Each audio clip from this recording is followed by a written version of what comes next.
बिस्मिल्लाहिर्रहमानिर्रहीम। अस्सलाम वालेकुम। पाकिस्तान टुडे के साथ मैं हूं मंसूर आजम काजी।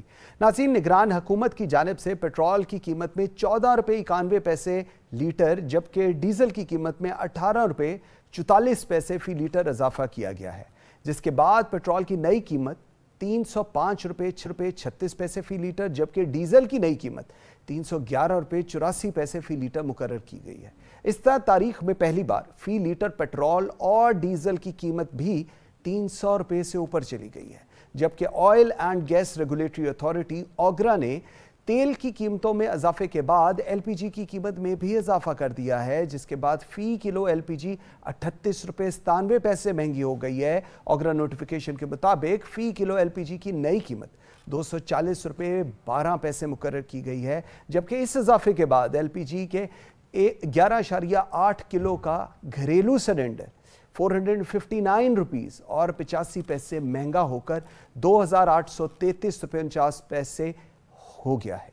नाजरीन, एक तरफ तवानाई की कीमतों में होशरबा इजाफा तो दूसरी जानिब पाकिस्तान की तारीख में पहली बार डॉलर की इंटरबैंक कीमत 310 रुपये से ऊपर जा चुकी है और डॉलर के मुकाबले में पाकिस्तानी रुपया श्रीलंकन रुपये के तकरीबन बराबर आ चुका है। स्टेट बैंक का कहना है कि मॉनेटरी पॉलिसी कमेटी का इजलास 14 सितंबर को है, जिसमें ज़राए के मुताबिक शरह सूद में मज़ीद इजाफा मुतवक्को है। नाज़रीन, इस तमाम तर सूरत हाल पर बात करने के लिए मुझे प्रोग्राम के पहले हिस्से में ज्वाइन किया है डॉक्टर फ़रूख सलीम ने, one of the very well renowned economist, और मेरे साथ हैं Shakeel Ramay, once again a very well renowned economist. बहुत शुक्रिया आप दोनों का।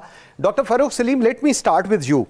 सर, ये जो सूरत हाल है इसमें विद ऑल ड्यू रिस्पेक्ट मुझे ज़रा ये समझाइएगा, पाकिस्तान की कोई इकोनॉमी है और अगर है तो वो कहाँ है? क्योंकि अपेरेंटली हमें ऐसी फीलिंग क्यों बार बार आ रही है कि जी पाकिस्तान की कोई इकोनॉमी नहीं है। देखिए, तीन सबसे बड़े जो माशी चैलेंजेस मैं समझ रहा हूँ जो सामने नजर आ रहे हैं। सबसे बड़ा चैलेंज 24 करोड़ पाकिस्तानियों के लिए है, वो खुराक की महंगाई, फूड इन्फ्लेशन जिसको हम कहते हैं।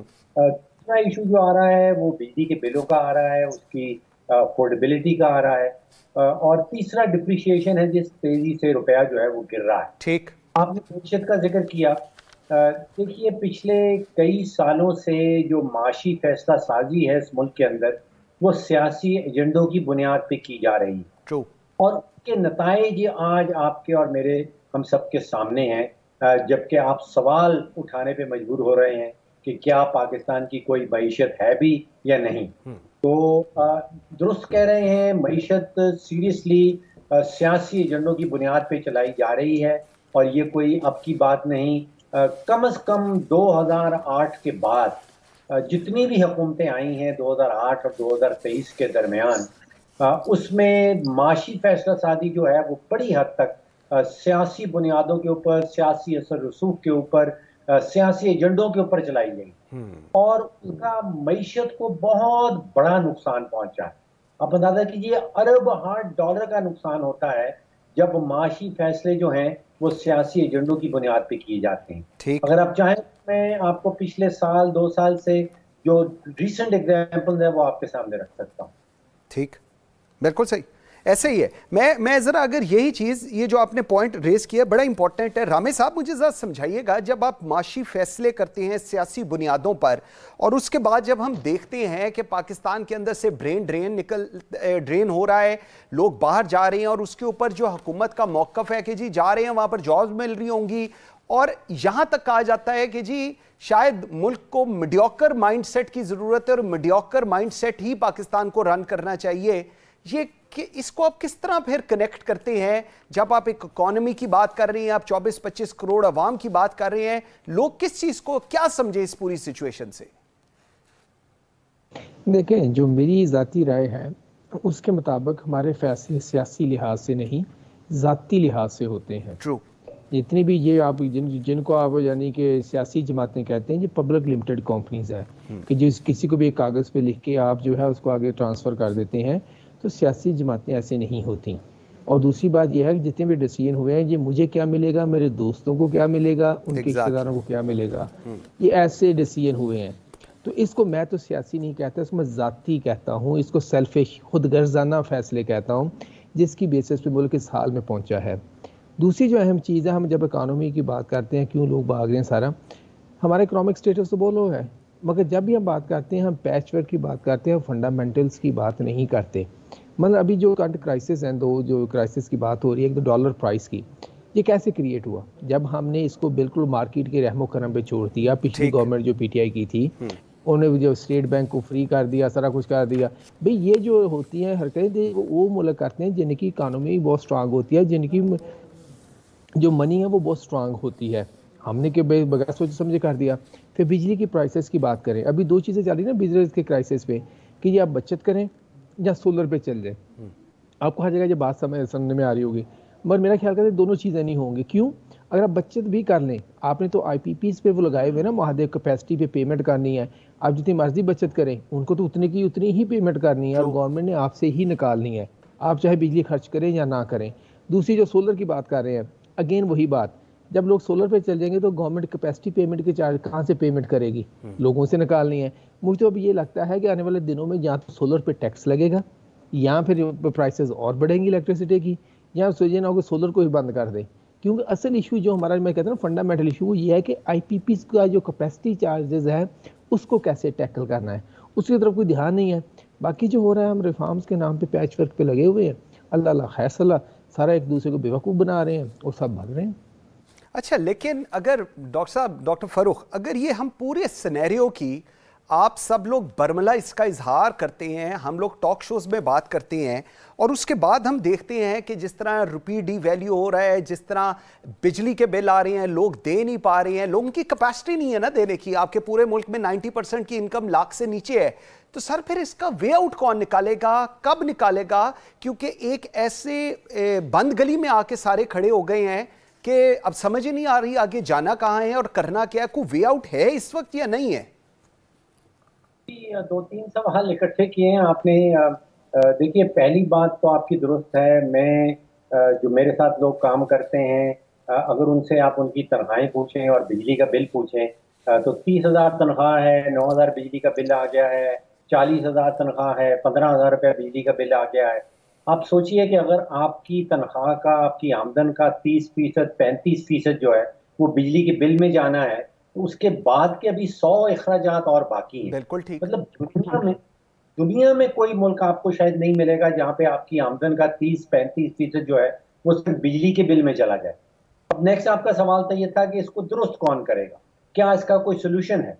जी, इसका 100% सोल्यूशन है।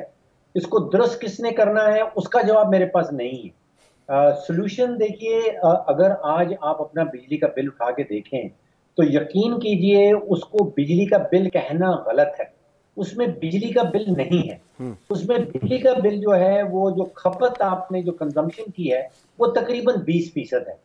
30% उसमें टैक्सेस हैं और 50% उसमें हुकूमती नाअहलियां हैं। ठीक। यानी कि अगर आपके पास 10,000 रुपए का बिल आता है बिजली का, तो उसमें से जो बिजली की कीमत है, जो बिजली की खपत है, जो बिजली की कंजम्पशन है, वो सिर्फ 2,000 रुपए की है।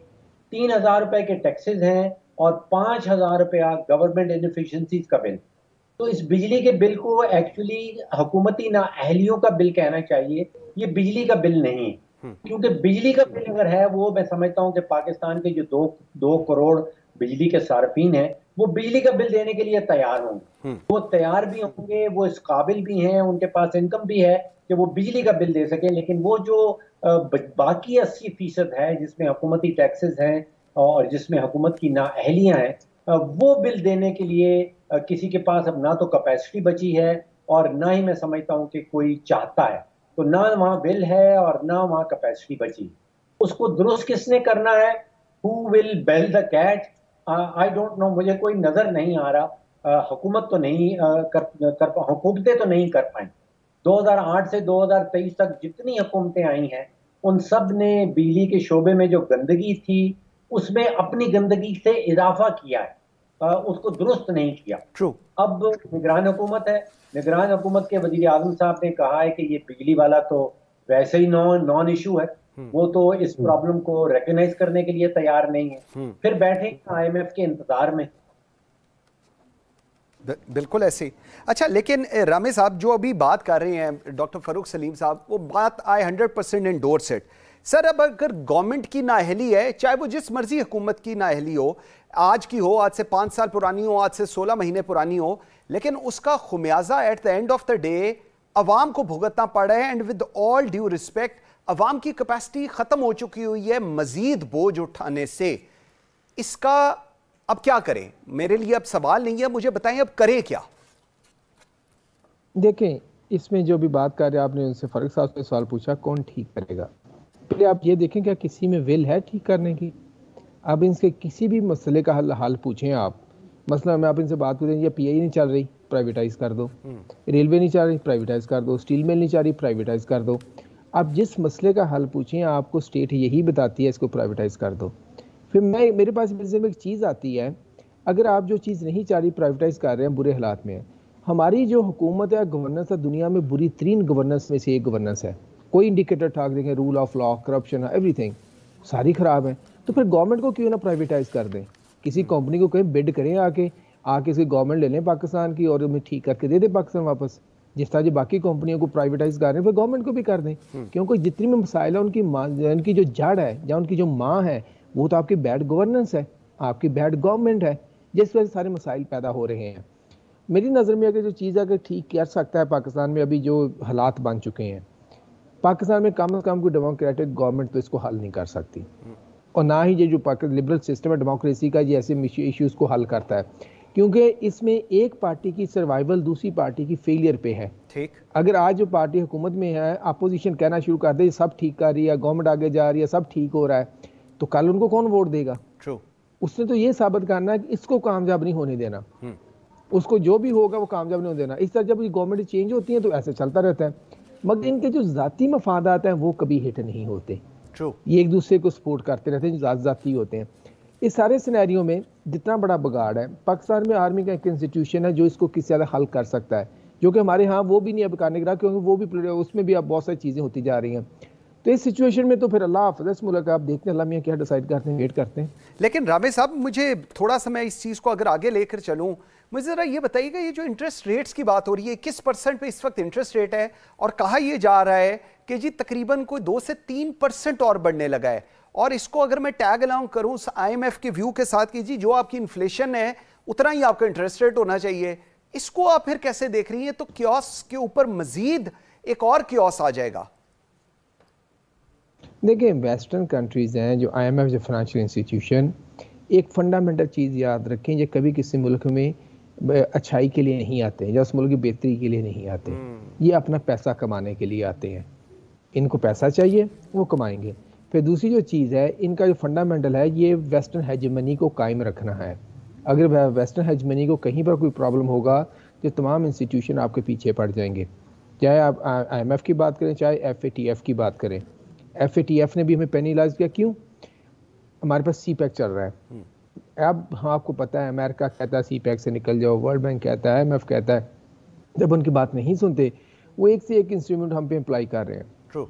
मसलन मैं देख रहा था, ये इसकी FATF की आपको मिसाल देता हूँ, इसकी हिस्ट्री में देख रहा था कि जब भी पाकिस्तान चाइना कोई मेजर रैली में यानी कि एग्रीमेंट साइन किया, उसके फ़ौरन 1 साल बाद 2 साल बाद FATF हमें ग्रे लिस्ट में रख देता है। मतलब 2006 में हमने FTA साइन किया चाइना के साथ और एनर्जी फ्रेमवर्क, 2008 में हम FATF में बड़ी मुश्किल से निकले, फिर ये आ गया क्या कहते हैं CPEC आ गया, फिर FATF में थे। यानी कि जब हम करने की कोशिश करते हैं वहाँ पहुँच जाता है। ये वेस्टर्न इंस्टीट्यूशन जितने भी हैं, चाहे फाइनेंशियल, ये हमें अब इस सिचुएशन में ला रहे हैं कि क्यास क्रिएट हो तो और पाकिस्तान से अपनी बात मनवाई जा सके। अब पाकिस्तान इसको अक्लमंदी से तो कर सकता है, मगर अभी जो है जिदबाजी चल रही है और यहाँ पर हमें कुछ नज़र नहीं आ रहा है कि कोई बंदा अकल इस्तेमाल करने के लिए राजी है। Okay, very right. अच्छा डॉक्टर फारूक सलीम, यही सवाल सर आपके पास है। हमें यह पता है वेस्ट क्या चाह रहा है, IMF क्या चाह रहा है, हमारे साथ किस तरह ये लोग डील कर रहे हैं एंड ऑल दैट, ये हम सबको अब अंडरस्टैंडिंग है, लेकिन we have to comply to IMF because हमने IMF से पैसे लिए हुए हैं और IMF हमें जो जिस तरह डिक्टेट कर रहा है हम वो सब कुछ कर रहे हैं। तो फिर इसका एंड रिजल्ट क्या हम समझें? ये पहली बात तो ये है कि मैं बिल्कुल ये नहीं समझता कि सारी दुनिया हमारे खिलाफ साजिश कर रही है। Okay. ये IMF हमारे खिलाफ साजिश कर रहा है, FATF हमारे खिलाफ साजिश कर रहा है, हमारे खिलाफ कोई भी साजिश नहीं कर रहा। Okay. इस वक्त जहाँ पे हम बैठे हैं, जो कुछ हमने अपने मुल्क का किया है, ये सब हमने खुद किया है, ये मैंने किया है। ये इसका ब्लेम, इसकी जिम्मेदारी IMF के ऊपर नहीं जाती, इसका ब्लेम, इसकी जिम्मेदारी FATF के ऊपर नहीं जाती। IMF की कोई एक शर्त मुझे बता दे जो पाकिस्तान के मुफाद में ना हो। IMF ये कहता है कि आप बिजली के शोबे में 520 अरब नुकसान कर रहे हैं, खुदाया ये नुकसान ना करें। क्या ये नुकसान करना, इसको बंद करना पाकिस्तान के मुफाद में है या नहीं है? IMF ये कहता है कि आप 7,000 अरब का बजट का खसारा कर लेते हैं, ये आपके मुफाद में नहीं है। आप बताइए कि अगर IMF इस दुनिया में एग्जिस्ट ना भी करता हो तो क्या बजट का खसारा कम करना, खत्म करना हमारे मुफाद में है या नहीं? अगर IMF इस दुनिया में नहीं है तो क्या बिजली के शोबे में 520 अरब का खसारा करना हमारे मुफाद में है या नहीं? ये बिल्कुल, ये जो साजिशी थ्योरीज हैं, उनके नतीजे में, उनका नतीजा ये निकलता है कि जी आप हाथ पे हाथ धरे बैठे रहें, हमारे खिलाफ तो सारी दुनिया पड़ी हुई है, इसलिए हम तो कुछ कर नहीं सकते। ये साजिशी थ्योरी के नतीजे में बहुत कुछ, जिस पोजीशन में हम बैठे हैं कि हम कुछ करने के काबिल नहीं है, हमारे खिलाफ तो बड़ी बड़ी ताकतें साजिश कर रही हैं। क्या अमेरिका हमें कहता है कि आप अपनी PIA के अंदर 95 अरब का सालाना नुकसान कर दें? क्या IMF हमें ये कहता है? क्या FATF हमें ये कहता है? ये जितने भी दुनिया के मालियाती इदारे हैं, इनको गौर से पढ़ें, इनकी गौर से कंडीशनैलिटी को देखें, क्या वो पाकिस्तान के माशी मुफाद में हैं या नहीं है? बिल्कुल सही। पहले तो एडमिट करना होगा कि जो कुछ किया हुआ है वो हमारा अपना है, वो किसी बैरूनी ताकत का नहीं। बिल्कुल सही, बिल्कुल ठीक है। एक ब्रेक लेते हैं नाज़रीन। ब्रेक से जब वापस आते हैं तो ये जो हमारी सूरत हाल है इसी को कंटिन्यू करेंगे और ज़ीशान मर्चेंट साहब भी हमारे साथ होंगे, डॉक्टर फ़ारूक सलीम साहब हमारे साथ ऑलरेडी मौजूद हैं, शकील रामे साहब नहीं होंगे। तो ब्रेक लेते हैं नाज़रीन, मेरे साथ रहिएगा।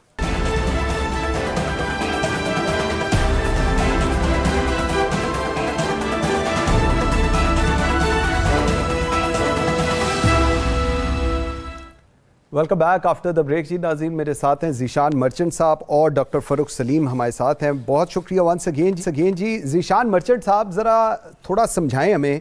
हम पहले सेगमेंट में यही समझने की कोशिश कर रहे थे, लेकिन आप भी ज़रा रहनुमाई फरमाएं। ये जो टैक्स कलेक्शन है और ये जो टैक्स कलेक्शन का तरीक़ेकार है, अभी डॉक्टर फ़ारूक सलीम साहब बड़ी इंटरेस्टिंग एक फिगर्स बता रहे थे कि जो बिजली का बिल है उसके अंदर 20% यूटिलाइजेशन है बिजली की, 30% टैक्सेस हैं और 50% गवर्नमेंट की इनकम्पिटेंस है। सो टैक्सेस और गवर्नमेंट की इनकम्पिटेंस तकरीबन 80% हो गई, जो कि एक आम आदमी, मेरे आपके जैसा, डॉक्टर फ़ारूक सलीम जैसे के पास on no choice basis we have to pay the bill, वरना हमारे मीटर और ये सब कुछ काट के चले जाएंगे और हम कुछ नहीं कर सकेंगे। और शायद अगर हम लोग रेजिस्ट करेंगे तो फिर रियासत हम पे FIR भी देगी और थाने और जेल में बंद भी करेगी। वे आउट क्या है इसका जी? बिस्मिल्लाहिर्रहमानिर्रहीम। ये जो टैक्सेस की बात हो रही है बिजली के बिलों पे, ये 30% नहीं, इससे ज्यादा है। मैं आपको बता देता हूँ, बुनियादी तौर पे ये है कि जिसका भी बिल 20,000 रुपए से ज्यादा है तो उसके ऊपर जो है 12% इनकम टैक्स, 25,000 रुपए से ज्यादा उसका ऊपर 12% जो है वो इनकम टैक्स है, 18% सेल्स टैक्स है, तो ये तो हो गया 30%। इसके अलावा 4% फर्दर टैक्स है, ये हो गया जनाब 24%। और स्लैब वाइज चलता है 5 से लेकर 17% तक एक्स्ट्रा टैक्स। तो जिसका बिल 50,000 रुपए महीने से ज्यादा है तो उसके ऊपर 17% और लग जाता है। तो जब आप ये 12 + 18 + 4 + 17 जमा करते हैं तो ये 52% इनकम, सेल्स टैक्स और इनकम टैक्स मिलके हो जाता है। तो अगर किसी का ज्यादा कमर्शियल बिल है, अगर किसी का कमर्शियल कनेक्शन है या इंडस्ट्रियल कनेक्शन है, तो जहां पे भी बिल उसका 50,000 रुपए से ज्यादा होगा तो ये उसको 52% टैक्सेस लगेंगे, अगर वो रजिस्टर्ड नहीं है सिस्टम के साथ या सेल्स टैक्स में रजिस्टर्ड नहीं है। तो अगर वो सेल्स टैक्स में रजिस्टर्ड है, फिर सही फरमाया इन्होंने कि उसे 30% जो है वो टैक्सेस लगेंगे।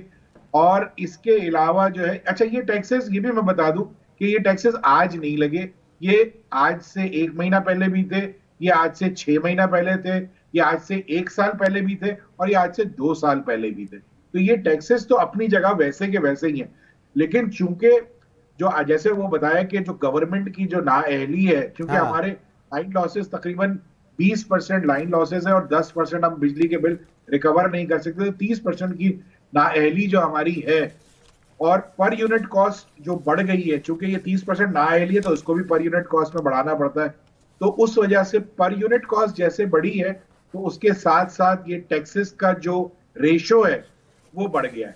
मैं अभी देख रहा था हमारे ऑफिस में एक बिल को ऐसे ही गौर से देख रहा था कि जहां पे टैक्सेस का जो हजम टोटल बन रहा था क्यूमुलेटिव बिल में, टोटल अमाउंट ऑफ बिल, वो 40% से ज्यादा था। तो इसका मतलब है कि ये वो चीजें हैं कि जो दूसरों की जो इनकॉम्पिटेंस है वो हमारे ऊपर डाल दी जाती है, और जैसा आपने सही फरमाया, हमारे पास तो कोई ऑप्शन नहीं है, हमें तो वो बिल देना है, ना देंगे तो बिजली कट जाएगी या जो है वो शायद पकड़ के भी ले जाए। आजकल पकड़ने का बड़ा रुझान है।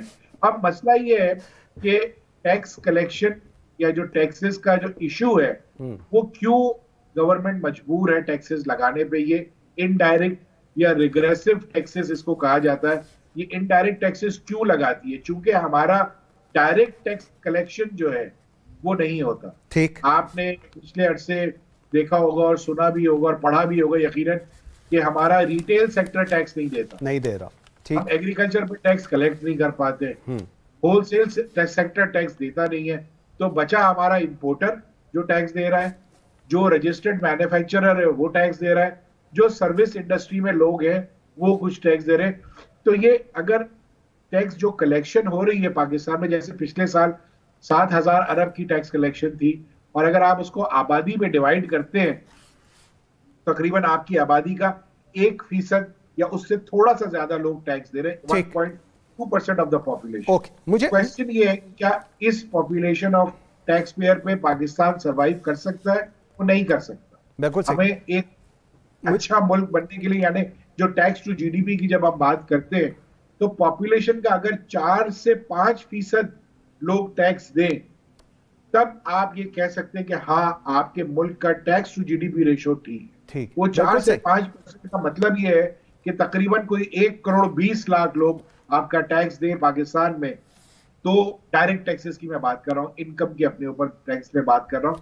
तो आप ये जो रिग्रेसिव सिस्टम है इससे आहिस्ता आहिस्ता जान छुड़ा सकते हैं। बिल्कुल ठीक है। मुझे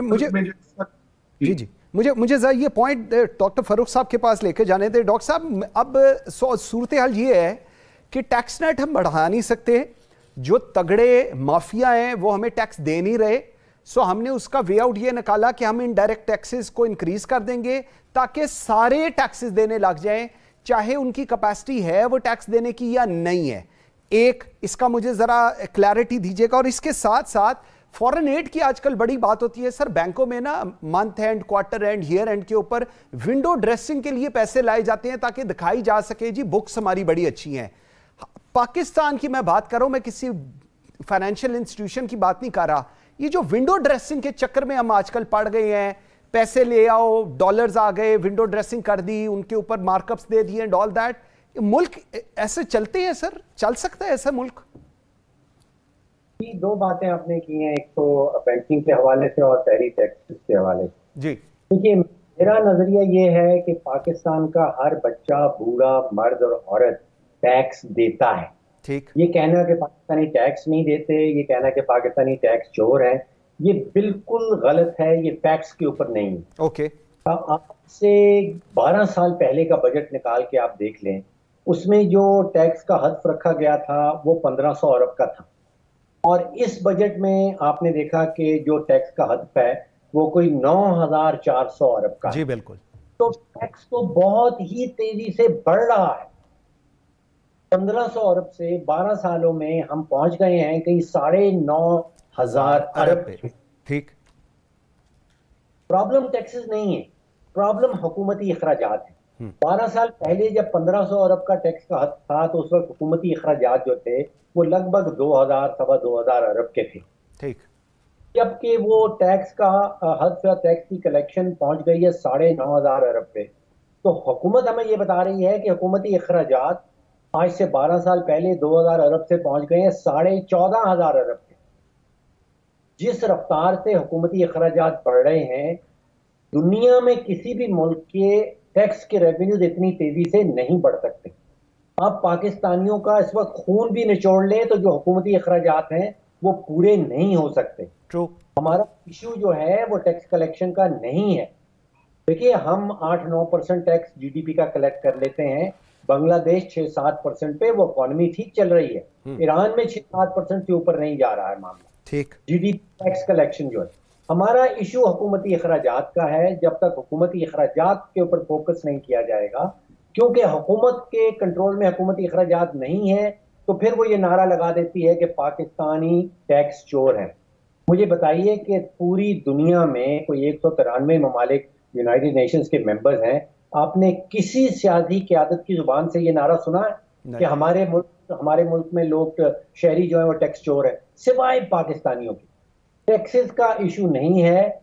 इशू ये जरूर है कि हमारा बहुत बड़ा बोझ इनडायरेक्ट टैक्सेस पे है, जो रिग्रेसिव टैक्सेस हैं। तो टैक्स के अंदर रिफॉर्म होना जरूरी है, इसमें कोई शक की बात नहीं। हमें ये बोझ जो है ये डायरेक्ट टैक्सेस के ऊपर ले जाना होगा। अच्छा, बिजली के हवाले से, बिजली के बिल में न सिर्फ डायरेक्ट इनडायरेक्ट टैक्सेस हैं, डायरेक्ट टैक्स भी आ रहा है। एक इनकम टैक्स की मद में भी टैक्स वसूल किया जा रहा है। बिल्कुल सही। भाई, इनकम टैक्स तो लगता है आमदन के ऊपर, उसने अपनी जगह बिजली के बिल के अंदर किस तरह ढूंढ ली। अगर बिल्कुल ठीक कह रही है, वो बिजली के बिल से इकट्ठा करना है तो भाई फिर एफबीआर को बंद कर दे।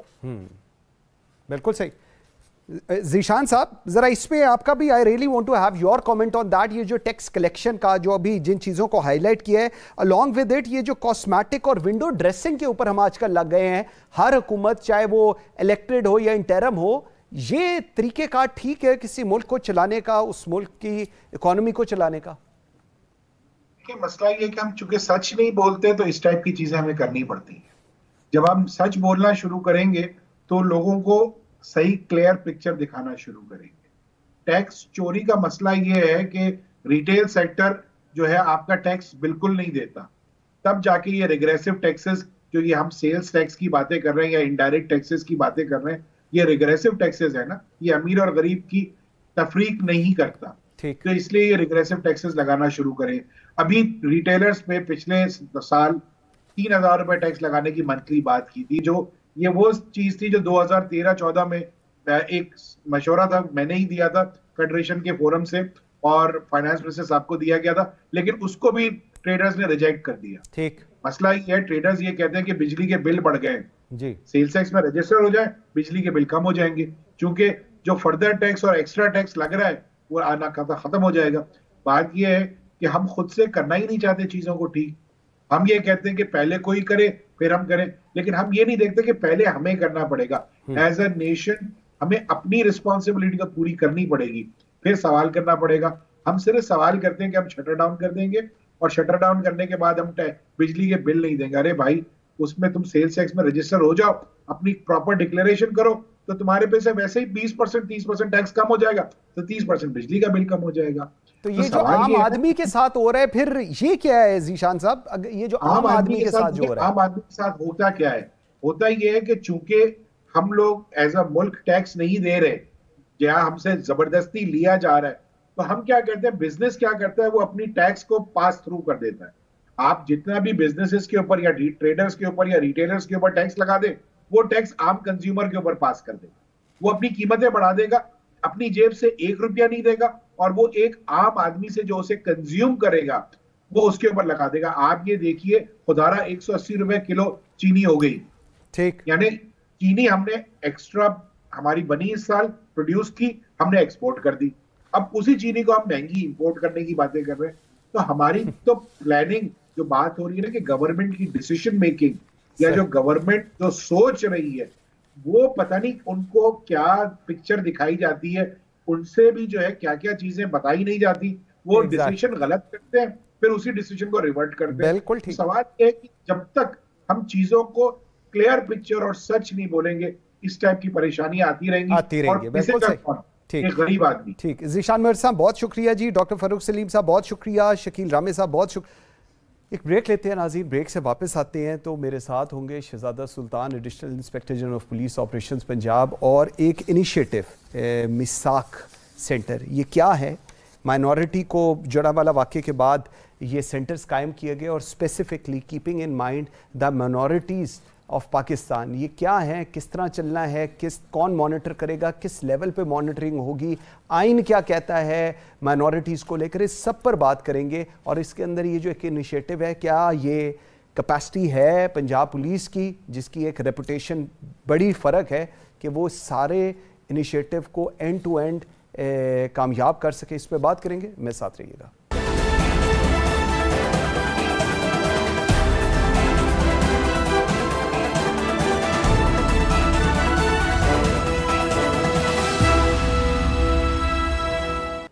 Welcome back after the break जी। नाज़रीन, आईन पाकिस्तान के आर्टिकल 5 में कहा गया है कि अक़लियतों के लिए आज़ादाना तौर पर अपने मज़ाहिब का दावा करने और इस पर अमल करने और अपनी सकाफ़तों को फ़रोग़ देने के लिए मुनासिब इंतज़ामात किए जाए, जबकि आइन के आर्टिकल 25(1) के मुताबिक तमाम शहरी कानून के सामने बराबर हैं और कानून के यकसा तहफ़्फ़ुज़ के हकदार हैं। इस कौमी बयानियों को यकीनी बनाने के लिए पंजाब पुलिस की जानिब से सूबे के तमाम अजला में बसने वाली अक़लियतों और मसीही शहरियों के तहफ़्फ़ुज़ के लिए मिसाक मराकज़ शुरू किए जा रहे हैं। मिसाक मराकज़ पंजाब पुलिस का अक़लियती हकूक़ के तहफ़्फ़ुज़ और बैनुल मज़ाहिब हम आहंगी के फ़रोग़ का यूनिट है। मिसाक मराकज़ इन ज़िलई और सब डिवीज़न सतह पर कायम किए जाएंगे जहां मसीही और अक़लियतों की ज़्यादा आबादी है। मिसाक मराकज़ की मॉनिटरिंग अक़लियती पुलिस के अफसरान जबकि सरबराही सीनियर पुलिस अफसरान करेंगे। मिसाक मराकज़ सूबे में बसने वाले तमाम अक़लियतों के मजहबी, समाजी और माशरती हकूक़ के तहफ़्फ़ुज़ को यकीनी बनाएंगे। मिसाक मराकज़ अक़लियती शहरियों के साथ होने वाली किसी भी ज़्यादती, समाजी मसाइल और शिकायत का बर वक्त अजाला यकीनी बनाएंगे। इन सेंटर के क़याम का आगाज़ पंजाब हुकूमत की जानिब से जड़ावाला वाक़े के बाद किया गया। मिसाक मराकज़ अक़लियतों को क्या मदद फराहम करेंगे और अब कितने मराकज़ कहाँ कहाँ कायम किए गए हैं, इस सब पर बात करने के लिए आज मुझे लाहौर स्टूडियो में ज्वाइन कर रहे हैं शहजादा सुल्तान साहब, additional inspector general of police operations Punjab. बहुत शुक्रिया सर आपके टाइम देने का। सर, जड़ावाला वाक़े के बाद मिसाक सेंटर का कॉन्सेप्ट और कैसे ओरिजिनेट हुआ और इसको लेकर विजन क्या है पंजाब पुलिस का? कैसे, थैंक यू वेरी मच। जैसे आपने जिक्र किया, जड़ावाला वाक़या जो है, इसकी तमाम मकातबे फ़िक्र के जो लोग हैं, हमारी तमाम मजहबी जमातें, हमारी गवर्नमेंट के सीनियर ऑफिसर्स, स्टेट के तमाम इदारे जो हैं, उन्होंने मजम्मत की और जो हुआ वो बहुत बुरा हुआ। लेकिन पुलिस ने बहुत अच्छा एक्शन किया और जो ज़िम्मेदारान हैं उनको गिरफ़्तार किया।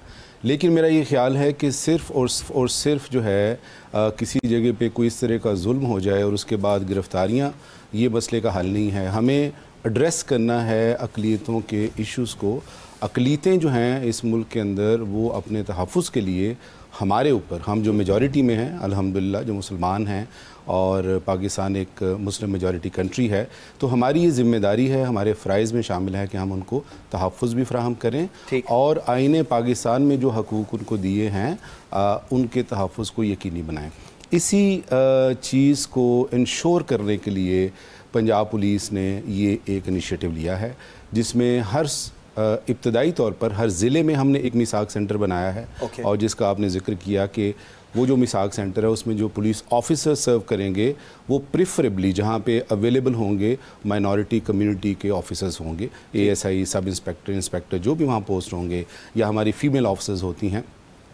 उसका मकसद क्या है, उसका फ़ायदा क्या है? एक एम्पैथेटिक इन्वायरमेंट जो है वो प्रोवाइड किया जाए अक़लियतों को, उनको इनकरेज किया जाए कि वो लॉ इन्फोर्समेंट के जो इदारे हैं, क्योंकि पुलिस आपका सबसे पहला पॉइंट ऑफ कांटेक्ट है। जब भी मुआशरे में कोई ज़्यादती होती है, कहीं पे जुर्म होता है, कहीं पे कोई इंसान ट्रबल फेस करता है, तो first and foremost you call helpline 15। और आप थाना जाते हैं, आप किसी पुलिस मरकज़ जाते हैं, किसी खिदमत मरकज़ जाते हैं, तो एक तो ये है कि हम इन अक़लियतों को, हमारी जो भाई हैं, जो फेलो सिटीजन्स हैं, उनको फ़ोरम हर ज़िले में हमने इब्तदाई तौर पर प्रोवाइड की है। एक तमाम 36 इज़ला जो हैं उनमें मिसाक सेंटर्स कायम हो चुके हैं।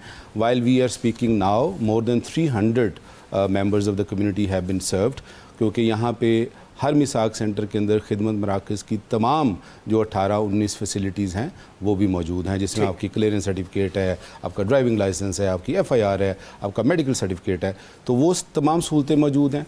उसके अलावा इनका जो दूसरा मकसद ये है कि जहाँ पे भी कहीं इंटर कम्युनिटी कहीं पे कोई कॉन्फ्लिक्ट है, कोई इशू है, तो उसको एमिकेबली एड्रेस किया जाए उसी जगह पे, ताकि बड़ा जो है वो इशू ना बने और आग ना भड़के। ठीक, दो चीज़ें आपकी इसी बात से, एक तो मुझे ज़रा समझाएं कि ये जो आप लोग कहते हैं कि अक़लियतों के लिए तमाम पुलिसिंग सर्विसेज, तमाम से क्या मतलब है आपका? एक, और जो अभी आप कह रहे हैं कि हम लोगों ने बनाए हैं, तो इसकी जो कंसंट्रेशन है डिस्ट्रिक्ट्स के अंदर, ये क्या देखा गया है कि उन एरियाज़ में हो जहां पर मेजॉरिटी में माइनॉरिटीज़ हैं, उस एरिया में कंसंट्रेट किया गया है, या क्या मॉडल क्या है इसको लेकर?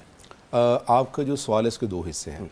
पहला जो है कि हर शहरी, मसलन इर्रिस्पेक्टिव ऑफ द फैक्ट कि वो माइनॉरिटी कम्युनिटी का मेंबर है या वो मेजॉरिटी कम्युनिटी का मेंबर है, हर शहरी पाकिस्तानी है और पाकिस्तान के आइन और कानून के मुताबिक तमाम पुलिसिंग सर्विसेज के ऊपर उसका हक है, बराबर का हक है, क्योंकि कानून के सामने सब यकसा हैं, सब मसावी हैं। ठीक, लेकिन इनका मकसद ये है कि जब भी कोई माइनॉरिटी कम्युनिटी के लोग जो हैं they feel reluctant while going to police station, तो उनको इनकरेज किया जाए कि भी आप यहाँ पे आएँ, यहाँ पे जो ऑफिसर्स हैं वो माइनॉरिटी कम्युनिटी के हैं, they understand your issues better, you are able, आप उनके साथ ज़्यादा आसानी से, ज़्यादा कंफर्टेबली बात कर सकते हैं।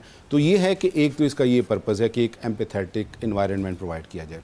बाकी चूँकि हमारे थाने की जो सर्विसेज हैं उनके अलावा, जैसे आपके इल्म में होगा कि हमने खिदमत मराकज़ बनाए हैं, उनके अंदर हमने बहुत सारी जो फैसिलिटीज़ हैं पब्लिक को वो इस अंदाज से प्रोवाइड की हैं कि उनका पुलिस वालों से बराह रास्त कांटेक्ट ना हो। अगर आपकी कोई चीज़ गुम हो गई है तो थाने के मुहर्रिर के साथ पास जाने की बजाय आप खिदमत मरकज़ पे जाएँ, वहाँ पे, या हमारे फ्रंट डेस्क पे जाएँ, तो जहाँ पे एक डिफरेंट किस्म का माहौल है, वो एक फैसिलिटेशन सेंटर है, जैसे नादरा का ऑफिस होता है, तो वो फैसिलिटेशन सेंटर्स हैं जिनमें कि क्राइम और ऑपरेशंस और रेड्स इनकी बातें नहीं होती, बल्कि लोगों को जो सर्विसेज प्रोवाइड की जाती हैं उनका जो फोकस है वो क्राइम फाइटिंग नहीं बल्कि पब्लिक सर्विस है। तो ये जो खिदमत मराकज़ के अंदर तमाम सर्विसेज हैं वो हर मिसाक सेंटर के अंदर मौजूद होंगी, क्योंकि हमेशा जब कोई आदमी पुलिस के पास जाता है तो फिर सिर्फ उस सूरत में नहीं जाता कि वहाँ पे कोई जुर्म हो गया है या कोई ट्रबल है, वो अपनी छोटी छोटी जो ज़रूरतें हैं, कुछ चीज़ गुम हो गई है, किसी का आईडी गुम हो गया तो वो थाने में जाते हैं, तो हमने उन सर्विसेज को, या ड्राइविंग लाइसेंस है, उन सर्विसेज को बहुत आसान बना दिया है। तो ये जो आसानी है हमने वो आपकी जो माइनॉरिटी कम्युनिटीज़ हैं उनको भी स्पेसिफिकली प्रोवाइड की। ठीक, प्रोटेक्शन सबसे अहम जुज़ है जिसको लेकर ये सारा इनिशिएटिव लिया गया।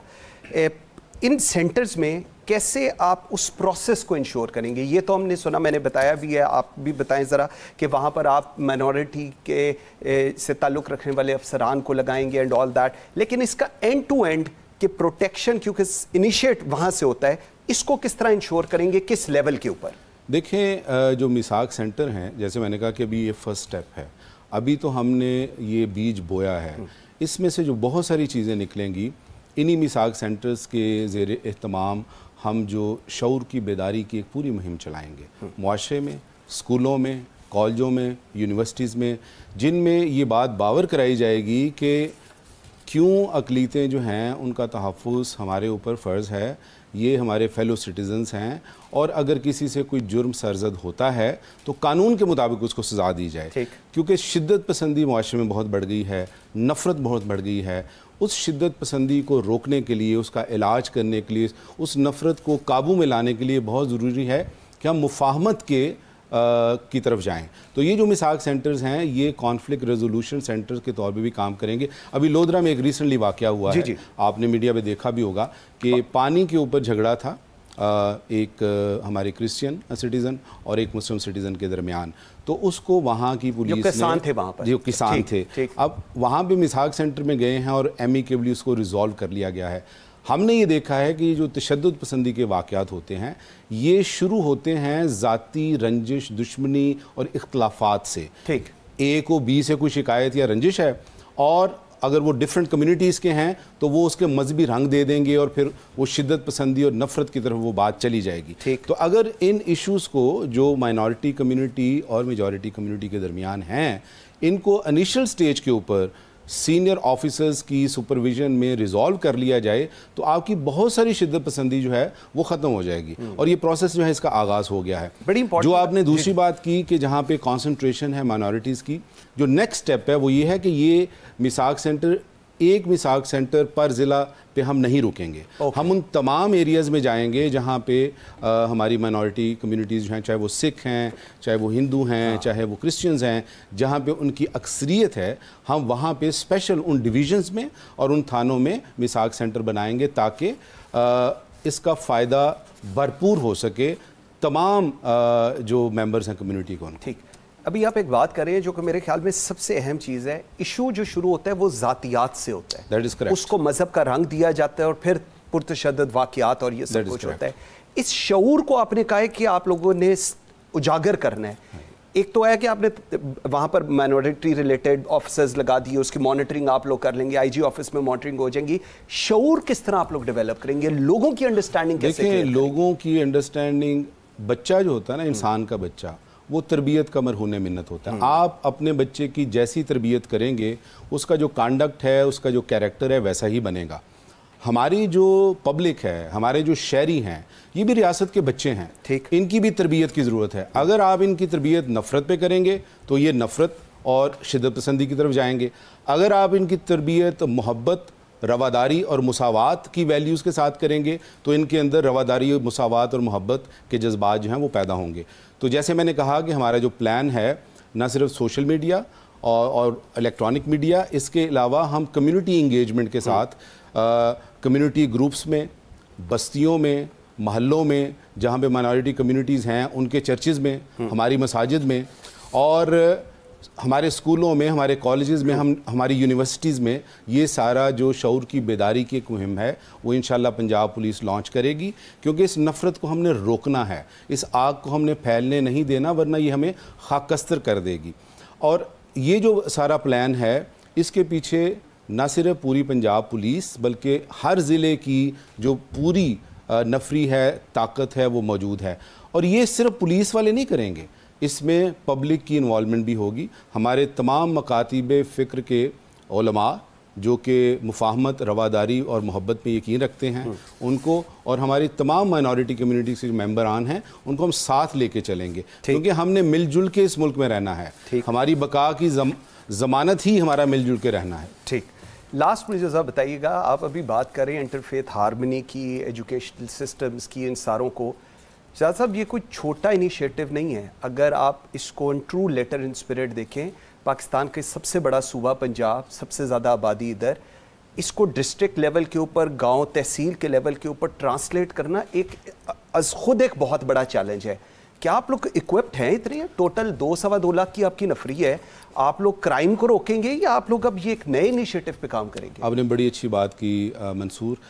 पुलिस क्राइम को फाइट करने में भी पब्लिक की मदद के बगैर अपना काम नहीं कर सकती।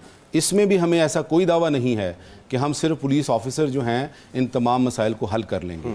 हमने एक फोरम प्रोवाइड की है, हमने पहला कदम उठाया है और मुझे पूरा यकीन है कि इस इनिशिएटिव में पूरी हुकूमत की मशीनरी, पूरी पंजाब पुलिस हमारे साथ है और हमारे साथ होगी।